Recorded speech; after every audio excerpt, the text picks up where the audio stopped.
Hey there, it's Jim, and today I'm just going to walk you through a problem I was running into, and I figured out a solution. I develop a lot of custom GPTs on ChatGPT. I've got almost 100 custom GPTs now, so it makes it a little bit difficult with their interface to find exactly what I'm looking for. In fact, if you have any particular custom GPTs you want to see, go ahead and drop a comment below this video, and I'll do my best to try to accommodate.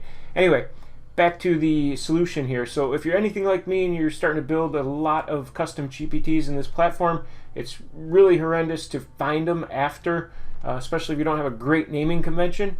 So here's the solution. I have an app called Hexofy, and with Hexofy what it does, it allows you to one-click scrape based on recipes any particular web page. Of course, there's blockers and other factors, so I quickly found out that OpenAI's platform had some limiting factors there, blocking some things. So it took me a while to figure out exactly how to do it, but here's what I've got. So once you're on your custom or your ChatGPT interface, you can obviously access your GPTs over on the left-hand side.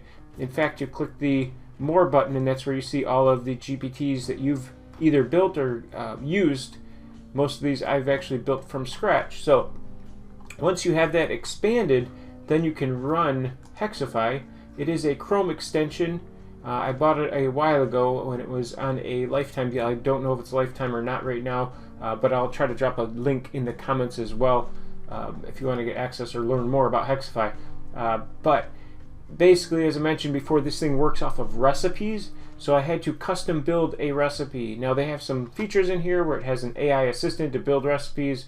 I haven't actually used that yet, but here is the recipe. And as it tells you right here, I put a note in the name that reminds me that I have to expand this sidebar first, because as you can see, I've got on the link to GPTs, this tells, and the name of the GPT, it tells me right now I have 100 that I'm going to scrape when I click the button, where if I were to collapse this over here, just show you real quick, I click see less, it's probably only going to give me 4 or 5. Wait for that to load. Yep, 6. There's a couple of them that just loads the defaults, like this one, ChatGPT, the standard. So you expand that, and then you open the Hexofy app, select that recipe or that template, and then once you see the number that you know it should be, you simply click the button. In this case, I'll download it as a CSV file. Select where you want it to download. I'll just put it on my desktop for now. And that's downloading. So I can quickly just open it. And the cool thing, the way I've got this set up, it actually downloads the image as well as, the image that's created and attached to the GPT, as well as the name and the link. So if there's no image, it'll say that.